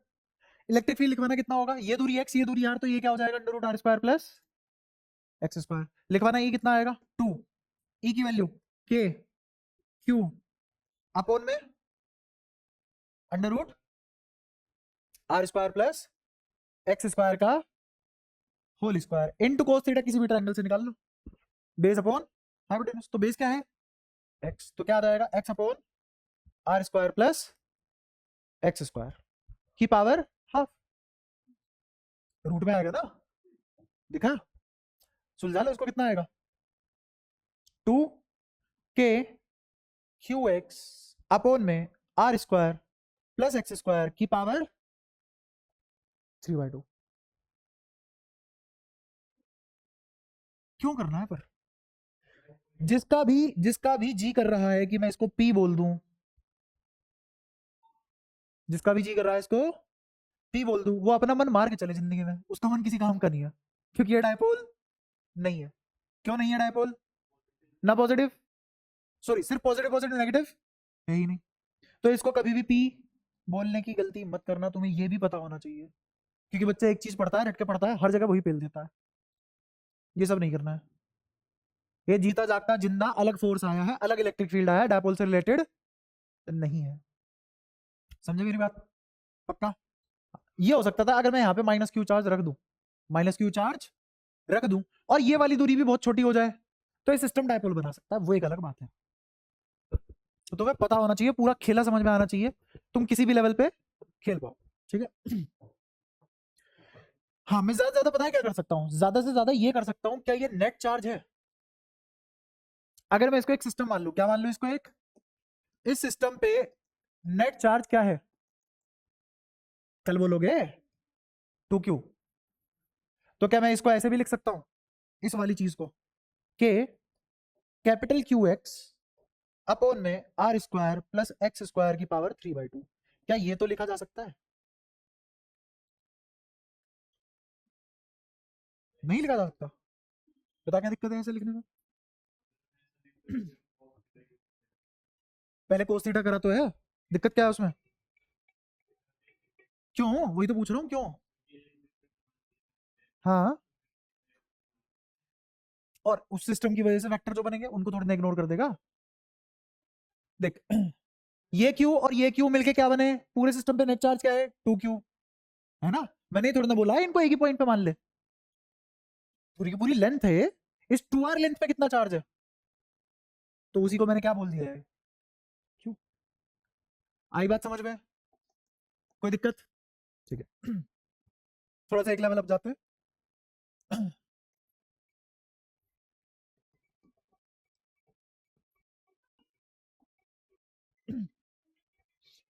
ये एक ऐसी लाइन है, इस पे दो चार्ज रखे ऊपर नीचे, एक लाइन ऐसी है, यहां दो चार्ज रखे हुए हैं, है ना? एक किसी के पास पेन हो, पेन दे, पेन दियो, वही डाल देती। ये सेटअप है समझो, इस ब्लैक वाले पेन पे एंड पॉइंट पे एक चार्ज यहां रखा हुआ है क्यू, एक चार्ज यहां रखा हुआ है क्यू, समझ में आ रहा है? इसको किसी ताबीज से रिलेट मत करना, या फिर वो मत करना, भूत भगा रहा है। यहाँ एक चार्ज है क्यू, यहाँ एक चार्ज है क्यू, यहाँ एक चार्ज है क्यू, यहाँ एक चार्ज है क्यू। सेटअप समझ आया? यहां से परपेंडिकुलर एक्स दूरी पे इस वाले पॉइंट पे इस सेटअप की वजह से क्या इलेक्ट्रिक फील्ड आएगा वो निकालना है। दोबारा बोलना हो दोबारा बता दो, दोबारा बोल दूंगा, जब तक समझ में ना आए पूछते रहो। क्वेश्चन समझ में आया क्या है? क्या है दोबारा बताओ। यहाँ चार्ज, यहाँ चार्ज, यहाँ चार्ज, यहाँ चार्ज, जहां इंटरसेक्ट कर रहे हैं मिड, एक दूसरे के मिड पॉइंट पे इंटरसेक्ट कर रहे हैं, वहां से परपेंडिकुलर लाइन खींचो, कहां तक की? एक्स दूरी तक की। एक पॉइंट पकड़ लो उस पे, एक्स दूरी पे, उस पॉइंट पे इस सेटअप या सिस्टम की वजह से क्या नेट इलेक्ट्रिक फील्ड होगा वो निकालना है। आया समझ? पक्का? थोड़ा थोड़ा तुम्हें अब आ रहा है, थोड़ा थोड़ा, इतनी देर से एक ही चीज खुद देखो, वो पहली क्लास ले रहे हैं, है ना? मैं एक चीज इतनी बार खुद ही बोल देता हूँ कि जो नया बच्चा है उसको समझ में ना आ रहा हो, रट जाता है, तुम फिर भी जवाब नहीं देते हो, टाइम से रिस्पॉन्स नहीं दे पाते हो। तो इसका समाधान क्या है? ऐसे ऐसे करो, कोक बनाओ, चुल्लू बोलते हैं जिसे, ढक्कन भर के पानी भरो, नाक डुबो के सांस मत लो। नहीं, मजाक करके देखियो।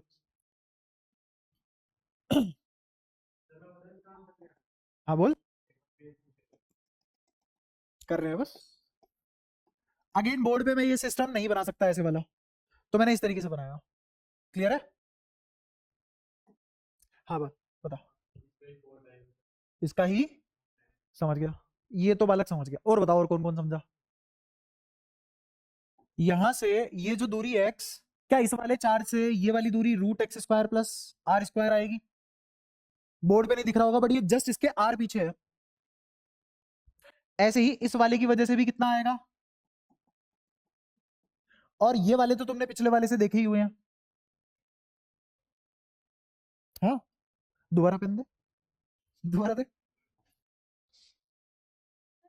खा के आया कर। नहीं है खाने को, पैसे जमा करा दे, मैं बना के तैयार रखूंगा कॉफी वॉफी जो भी है। जिसको लगे घर से खाना नहीं मिलता है, पैसे जमा करा दो, मैं प्रोवाइड करा दूंगा। ठीक है, अब मल्टीग्रेन ब्रेड अपना उसी से चल रहा है। दोबारा देखो,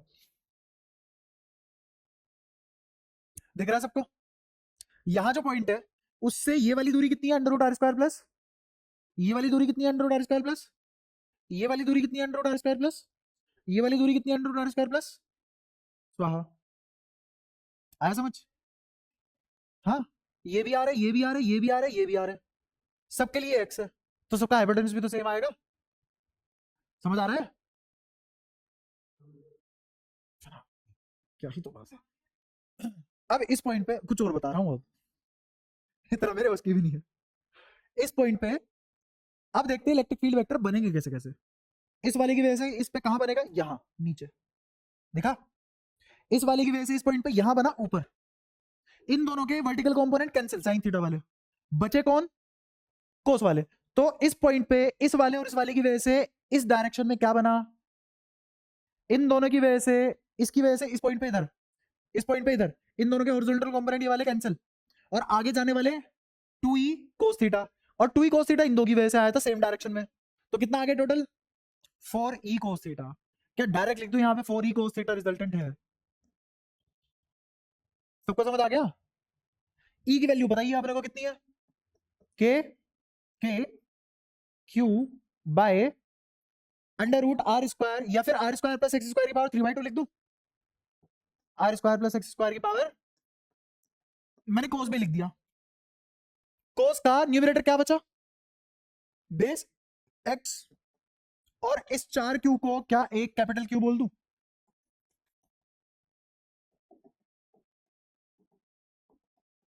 इस पूरे सिस्टम पे क्यू नेट कितना, 4 क्यू, जो क्या कहलाया, कैपिटल क्यू। क्लियर है? तो मैं क्या लिख सकता हूं इसको, K capital Q X upon में R square plus X square की पावर 3/2। क्या मैंने नेट इलेक्ट्रिक फील्ड निकाल लिया? पिछले और इस वाले एग्जांपल में कोई डिफरेंस है, नेट चार्ज का डिफरेंस है, पिछले वाले पे 2 क्यू था, इस वाले पे 4 क्यू है। अब मैं देख और तेरे से भी बढ़िया जनरलाइज करा रहा हूं, देखो सामने। अरे इनफाइनाइट ले रहा हूं मैं, क्यों टेंशन ले रहा है, इनफाइनाइट लेंगे।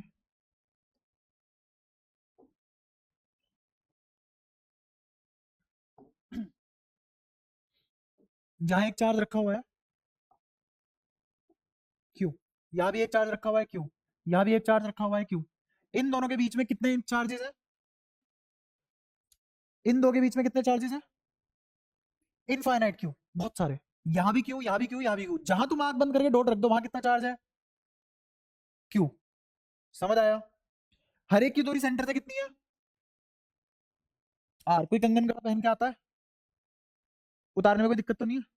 ऐसा तो नहीं है कि हाँ कल को यहाँ भीड़ इकट्ठी हो रही है, भाई साहब तुमने कंगन उतरवा दिया, पक्का? इसको मत फेंकियो, इधर उधर गिरा तो दिक्कत हो जाएगी।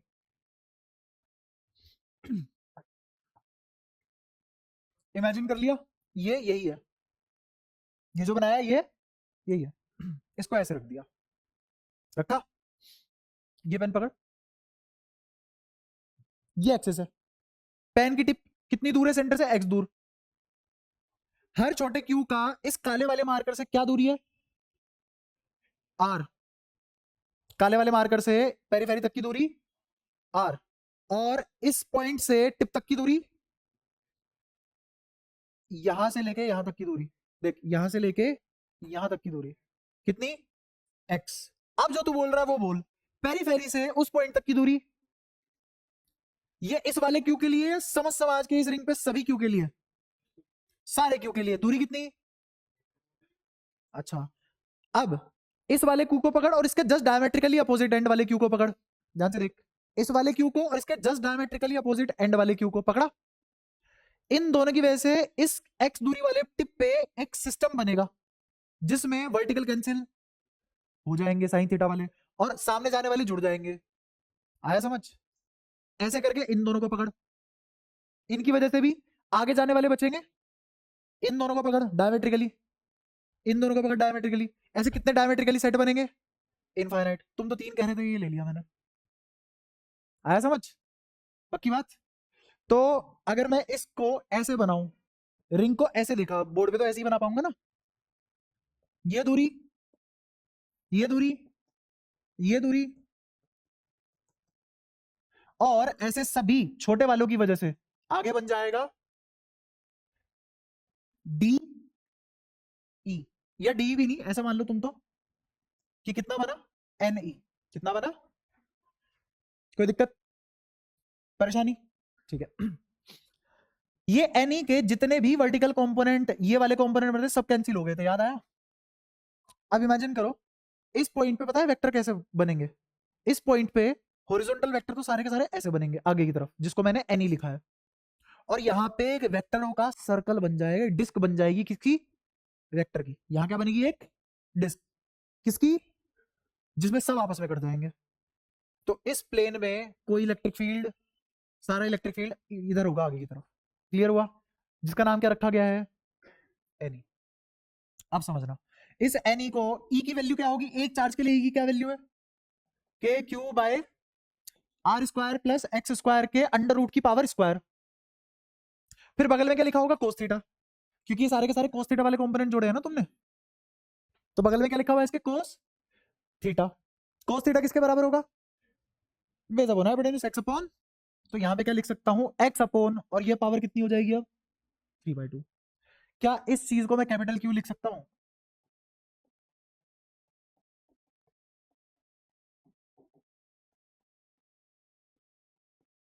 इस चीज को क्या लिख सकते हैं?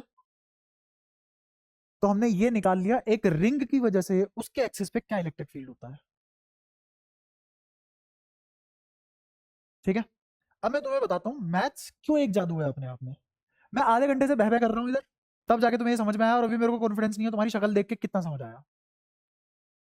इसको है कॉन्फिडेंस, और है किसी को ऐसा कॉन्फिडेंस? छाती ठोक के हाँ समझ में आया भाई साहब, पक्का? हाँ तो बता दिया करो ना ऐसे, तुम्हें थोड़ा थोड़ा। अब शायद तुम गायब होने शुरू हो गए होंगे, है ना? अब इन्होंने कैमरे देखने शुरू कर दिए, कुछ तो देख रहे हो हम, जो चल रहा हो। यहाँ तो कुछ नहीं चल रहा। ठीक है। अब मैथ्स का जादू देखना, मैथ्स कहाँ काम आती है। अब मेरे को कुछ इमेजिन कराने की जरूरत नहीं है, एक ही बारी में सब लपेट जाएंगे। मैंने क्या किया, किसी भी आर दूरी पे जाके एक छोटा सा एलिमेंट ले लिया जिसका नाम था डी क्यू।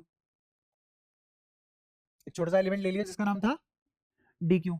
ये दूरी एक्स थी, इस एलिमेंट की वजह से इलेक्ट्रिक फील्ड यहां बनेगा थीटा एंगल पे। तो ये वाला एंगल भी, ये बनेगा ई, ये बनेगा ई, ये वाले तो सब कैंसिल होने वाले हैं, है ना? और क्योंकि ये छोटा सा चार्ज है तो इलेक्ट्रिक फील्ड भी छोटा सा ही होगा, इलेक्ट्रिक फील्ड भी छोटा सा ही होगा। ऐसे कितने इलेक्ट्रिक फील्ड आएंगे इधर? इनफाइनाइट। इन्फिनिटी को ऐसे तो नहीं जोड़ सकते, ऐसे नहीं जोड़ सकते। इन्फिनिटी कैसे जोड़ोगे? कोई दिक्कत? अच्छा, इस डी की वैल्यू क्या होगी? के डी क्यू अपॉन में X square plus R square. समझ आया? कोस थीटा की वैल्यू क्या होगी? इस कोस थीटा की वैल्यू, हाँ, एक्स अपॉन अंडर रूट। कोई दिक्कत? तो ये पूरा का पूरा एक्सप्रेशन इंटीग्रेशन के अंदर क्या लिखा गया? K X D Q upon में X square plus R square की पावर 3/2। मेरा एलिमेंट कौन है यहां जो बदल रहा है? चार्ज। एक्स भी फिक्स है, आर भी फिक्स है, hence forth X square plus R square की पावर 3/2 भी फिक्स है। इंटीग्रेशन में जो भी कांस्टेंट होता है इंटीग्रेशन से बाहर आ जाता है। आप समझ आया बेसिक मैथ्स क्यों कह रहा था तुम सबको पढ़ने के लिए? वेक्टर बेसिक मैथ्स इसीलिए बोला गया था। सब बाहर आया तो के अंदर क्या बचा? अंदर बचा डी क्यू का इंटीग्रेशन। कहां से कहां तक? जीरो से लेके सभी चार्ज को जोड़ दो तो क्या आ जाएगा? Capital Q. जैसे मान लो मेरे पास ये मार्कर है, इस मार्कर का सबसे छोटा एलिमेंट क्या लिया? डीएक्स। dx सबसे छोटा एलिमेंट है जो इसका पॉसिबल था। अब मैंने इनफाइनाइट dx जोड़ दिया तो वापस क्या बन जाएगा, x। ये मार्कर बन गया ना। ऐसे ही इस पर नेट चार्ज क्या रहा होगा, कैपिटल क्यू। उसके इनफाइनाइट टुकड़े करोगे, सबसे छोटा टुकड़ा क्या था। जब वापस से dq को जोड़ोगे इनफाइनाइटली तो क्या बनेगा, q। और q कैसी क्वांटिटी है, स्केलर की वेक्टर, स्केलर। तो मेरे को बताओ इस dq का इंटीग्रेशन क्या आएगा, कैपिटल क्यू। तो आंसर क्या आया,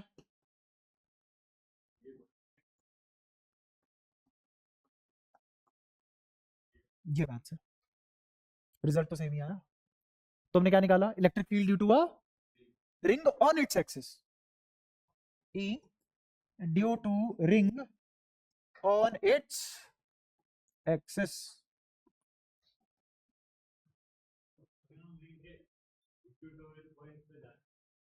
ये वाले पे ना, ऐसे, हाँ हाँ, जैसे ऐसे। और आसान करके बताता हूँ जो तू बोल रहा है, ये है रिंग, यहाँ इलेक्ट्रिक फील्ड क्या होगा, यही ना। हाँ तुम बताओ, सोच के बताओ क्या हो सकता है। हाँ बिल्कुल होगी, क्योंकि हर एलिमेंट से, हर डीक्यू से दूरी अलग अलग होगी। अब तेरे पास दो वेरिएबल है, कौन कौन, दूरी और एक चार्ज। दो वेरिएबल एक इक्वेशन कैसे सॉल्व करेगा, तो इसका मतलब दूसरी इक्वेशन ढूंढ के लानी पड़ेगी। और अगेन ये वो क्लास नहीं है जहाँ पे ये सब बताऊंगा मैं। और जब वो वाली क्लास होगी जहाँ पे ये बताऊंगा तो वहाँ पे इससे भी बहुत ज्यादा बता रहा हूँ। अपनी कोई लिमिट नहीं है लेवल की। एडवांस भी एक बार को छोटा हो जाएगा तुम्हारे लिए, कोई टेंशन नहीं है। क्या इसने पूछा था, अभी तो मैंने यहाँ निकाला है ना इसके एक्सेस पे, अगर मेरे को यहाँ निकालना पड़ जाए तो अब हर एलिमेंट से दूरी, कोई सिमेट्री नहीं है, ठीक है। तो ये क्या सारी बातें समझ आई जो मैंने अब तक कही है तुमसे। अब मैं तुम्हें दिखाना चाहता हूं कि असलियत में पढ़ाना क्या होता है। भाई किताब से पढ़ सकते हो तुम, और जो 22 साल 25 साल जो भी एक्सपीरियंस है उससे भी पढ़ सकते हो, बट असली पढ़ाना होता है जो मैंने अपने टाइम पे सोचा, जिसका मुझे कोई जवाब नहीं दे पाया, और मैंने उन चीजों का जब जवाब ढूंढा तो मैं रिलेट अच्छे से कर पाया। अब मैं तुम्हें बताता हूँ कि मैंने तुम्हें रिंग की वजह से पढ़ाया और मैं इसको कहाँ कहाँ इस्तेमाल कर सकता हूँ और मैं इससे क्या क्या कर सकता हूँ। एक छोटा सा टॉपिक पढ़ा है, उसको क्या क्या किया जा सकता है उससे, है ना। अगेन एक डायलॉग अगर तुमने सुना होगा कि tool is as good as its operator, सुना है। जैसे किसी के पास बंदूक है और किसी के पास चाकू है, लेकिन जिसके पास चाकू है वो चाकू का महारथी है और वो बंदूक पहली बार चला रहा है, तो कौन किसको मार देगा, चाकू वाला बंदूक वाले को मार देगा। तो tool is as good as its, अगर ऑपरेटर अच्छा है तो वो इसी टूल को कहीं भी इस्तेमाल कर सकता है, कैसे भी। समझ रहा हूं। इस रिंग पे नेट चार्ज क्या है, प्लस क्यू। और अगर ये आर रेडियस की रिंग है और एक्स दूर पे कोई पॉइंट है तो यहाँ पे इलेक्ट्रिक फील्ड क्या मिलेगा मेरे को इस डायरेक्शन में, के क्यू एक्स अपॉन में R square plus X square की पावर। अगेन यहाँ पे ये के और क्यू को या फिर क्यू और एक्स को डायपोल मत बोल देना, कोई भी नेगेटिव नहीं है यहाँ, ठीक है। तो अब इस चीज को मैं कहां कहां इस्तेमाल कर सकता हूं, देखना ध्यान से।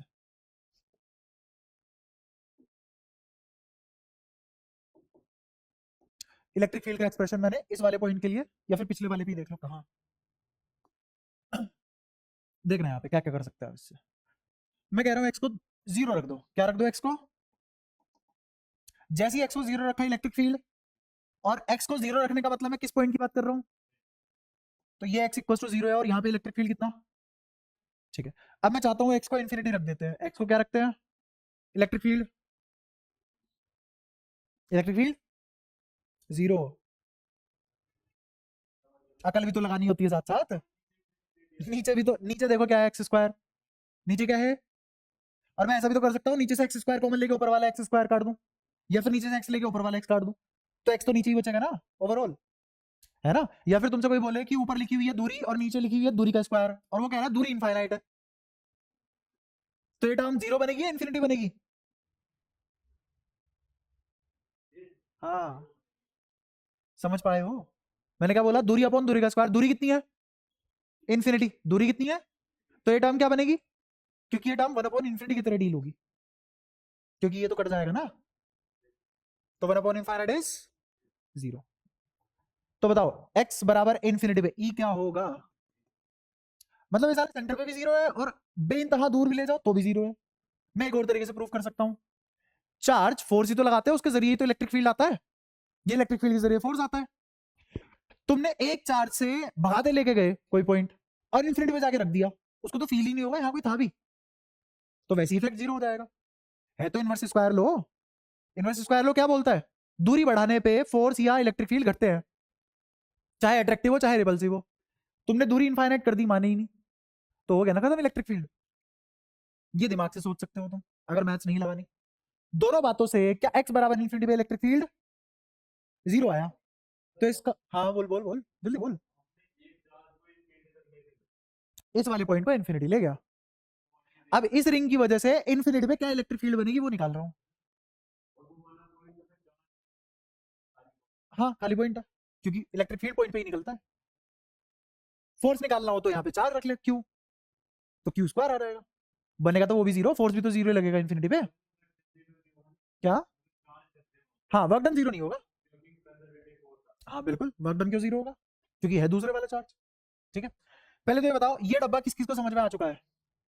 अगर ये डब्बा समझ में आ चुका है तो एक ही मतलब निकलता है इसका, पहले इलेक्ट्रिक फील्ड जीरो था, बाद में भी जीरो है, और बीच में किसी एक्स दूरी पे कितना है, ये जीरो तो नहीं है, जीरो से तो बड़ा है, तो इसका मतलब पता है, पहले इलेक्ट्रिक फील्ड बढ़ा, पहले इलेक्ट्रिक फील्ड फिर घटा, फिर तभी तो जीरो से जीरो हुआ, तो इसका मतलब ये बीच में कहीं मैक्सिमम हुआ था, ये बीच में कहीं मैक्सिमम हुआ था।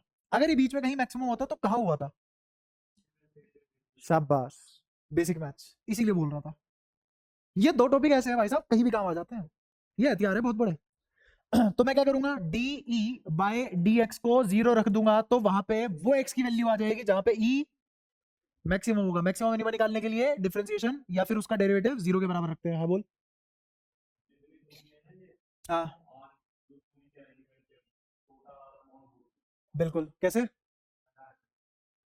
करा है क्वेश्चन, ठीक है, शाबाश, अच्छा लगा, खुद से बच्चा ये सब करता है, मजा आता है। खैर, जिसने नहीं करा वो देखो, अब डी बाई डी एक्स को जीरो रखने वाले हैं, डी ये है, मतलब ई ये है, ई की वैल्यू रखो, तो मैं क्या करने वाला हूँ, K Q X R square plus X square की पावर 3/2 को डिफ्रेंशिएट करने वाले हैं, किसके रेस्पेक्ट में, एक्स के रेस्पेक्ट में, और कौन बराबर रखने वाले हैं, जीरो। तो कौन सा रूल लगेगा डिफरेंशिएशन का, क्वेश्चन रूल। क्वेश्चन रूल क्या कहता है, नीचे वाले का स्क्वायर करो, कर दिया भाई साहब, R square plus X square की पावर 3/2 का होल स्क्वायर।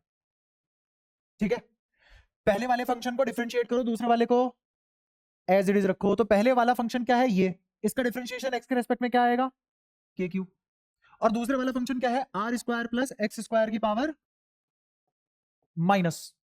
अब क्या करेंगे, पहले वाले को एज इट इज और दूसरे वाले को डिफरेंशिएट करेंगे। तो दूसरे वाले को डिफरेंशिएट कैसे करेंगे, 3/2 आगे आ जाएगा, R square plus X square पीछे रह जाएगा, और इसकी पावर कितनी बचेगी, आधा, और फिर चेन रूल से किसका हो जाएगा, आर स्क्वायर का 0, एक्स स्क्वायर का 2x बराबर 0। अब जिसने बेसिक मैथ्स नहीं पढ़ी उड़ गया, अच्छी बात है, कैसे करेंगे जब तक ये सब नहीं पढ़ेंगे, है ना। ये तो खत्म हो गया ना उधर जाके, शून्य में मिलके हर कोई शून्य हो जाता है ना। तो अब इसमें से मैं चाहूंगा कि तुम कुछ कॉमन लो, और वो चीज क्या होगी कॉमन लेने पे, के क्यू पावर हाफ, ये तो आ गया कॉमन, ये क्या आ गया कॉमन। आने के बाद अंदर क्या बचा, यहां बचा आर स्क्वायर प्लस, और यहां क्या बचा, -3x, समझे। ये बात समझ को सबको समझ आई। अच्छा, ये 3/2x बचेगा या 3x, 3x क्योंकि 2 से 2 उड़ चुका है, ठीक है। अच्छा, 3x के साथ साथ और कुछ नहीं बचेगा, बस आ गया 0, समझ में आया, क्या ये 0 हो चुका है उधर समा के।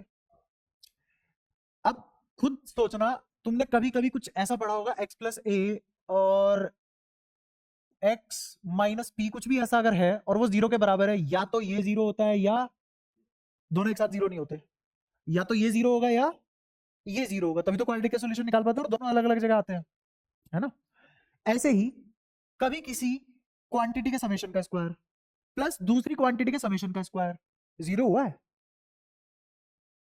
वो कब 0 होता है, जब आर भी 0 और आर और एक्स तो 0 नहीं है, तो इसका मतलब ये वाली क्वांटिटी 0 के बराबर, तो कौन सी क्वांटिटी होगी 0 के बराबर, ये वाला ब्रैकेट, तो इस वाले ब्रैकेट को 0 के बराबर रख दो, कितना आ जाएगा बोलो, बराबर। अच्छा, एक और चीज, यहाँ पे R square plus X square तुमने कुछ गड़बड़ करवाई है क्या, इसका 2x लिख दिया हमने, ठीक, ये एक्स स्क्वायर आएगा ना, ये एक्स स्क्वायर भी तो आएगा यहाँ पे, तो ये 3x स्क्वायर होगा ना कि x, ठीक है। तो कितना आ गया, are square minus 2x square बराबर 0, तो r किसके बराबर आ गया, √2x, तो x किसके बराबर आ गया। अब तुम एक और गलती कर रहे हो यहाँ पे, वो गलती क्या है, क्योंकि जब स्क्वायर हटाया तुमने तो प्लस माइनस भी तो आता है, तो x की वैल्यू क्या आई, x की वैल्यू क्या आई, प्लस माइनस r बाय, ये कौन सा x है, ये वो x है। अगर मैं इस x की वैल्यू यहां रख दूं तो इलेक्ट्रिक फील्ड मैक्सिमम बन जाएगा, यही तो निकाल रहे हैं शुरुआत से, मकसद मत भूलो। समझ आ भी रहा है, या पिछले 10 मिनट से गायब हो, गायब।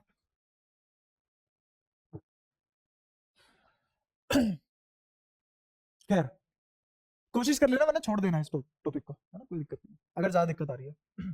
तो इसको रख दो किसमें, इसमें, और रखते हैं, बाकी बात अगली क्लास में रिलेट करा दूंगा, इसको बस यहाँ पे पुट कर दो ताकि ये वाला काम यही खत्म हो जाए। तो मैं रख रहा हूँ के क्यू, एक्स की जगह क्या रखा मैंने, नीचे आर स्क्वायर प्लस एक्स की जगह क्या रखा, ये तो हो गया आर स्क्वायर, नीचे बचा 2 की पावर 3/2। अब मैं इसको सोल्व करवा रहा हूँ क्योंकि इसको भी तुम सोल्व करते हुए अटकोगे। करना सोल्व जरा, देखो के क्यू आर, इसको लिख सकते हैं 1/, अभी तो चलो √2 ही रहने दो, नीचे पकड़वा के लाऊंगा, ये कितना है 3/2 आर स्क्वायर, 3/2 की पावर 3/2 है, तो मैं क्या इसको ऐसे लिख सकता हूं 3/2 की पावर 3/2, क्या लिखा 3/2 की पावर, और आर स्क्वायर की पावर 3/2 क्या बनता है आर क्यू, तो ये और ये कैंसिल हो गए, 2 बचा, आगे बढ़ो, के क्यू, क्या है 2 की पावर हाफ है, 2 की पावर, और ये 1/2 की पावर 3/2 है, तो ऊपर क्या बचा, सिर्फ 2, ऊपर क्या बचा सिर्फ, ये समझ पाए हो कैसे, 3/2 माइनस 1/2 कितना होता है, आओ इधर देखो, बीजगणित सीख लो तुम।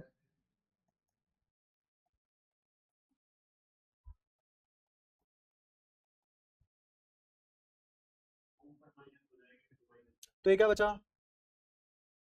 क्या बचा माइनस, तो इसको 2 भी तो लिख सकते हो, तो ऊपर क्या बचा है 2, नीचे क्या बचा 3 की पावर 3/2, 3 की पावर 3/2 को ऐसे भी तो लिख सकते हो 3 की पावर 3 इंटू √3, तो क्या 3√3 बचा नीचे, और आर स्क्वायर था ही, अगर तुम्हें नीचे वाला समझ नहीं आया तो वो भी देख लो, 3 की पावर 3/2 को ऐसे भी तो लिख सकते हैं 3 की पावर 1/2 इंटू 3 की पावर 1, पावर ऐड हो जाती है, तो ये क्या बचा √3, और ये क्या बचा 3, क्या मैं ये समझा पाया 3√3। तो क्या मैक्सिमम इलेक्ट्रिक फील्ड जो तुम ले सकते थे कहां आएगा वो, x बराबर r/√2 पे, किसके बराबर होगी वैल्यू, 2/3√3 के क्यू बाय आर स्क्वायर। यहां तक बताओ सारी कहानी क्लियर है क्या, अभी तो मैंने ये 2 चीजें निकलवाई है, रिलेट तो कुछ किया ही नहीं है, रिलेट अगली क्लास में करवाऊंगा, ये पढ़ के आना एक बार, है ना, फिर अगली क्लास में दिखाऊंगा तुम्हें क्या क्या जादू हो सकते हैं इस छोटी सी चीज से ही। आगे इस वाले संडे को मैं क्विज रख रहा हूँ 4 बजे, संडे को 4 बजे से क्विज है जिसमें मैं तुम्हें यहाँ से पूछूंगा और तुम वापस से वही बताओगे आंसर, ठीक है, और रिपोर्ट हर घर के, मतलब हर बच्चे के घर जाएगी वही लास्ट टाइम की तरह, एब्सेंट नहीं होना है, 4 बजे क्विज है, कब, संडे को, पक्का, ठीक है। बाकी तुम्हारी छुट्टी, है ना, ये पढ़ के आना, फिर बहुत बढ़िया बढ़िया चीज रिलेट कराऊंगा।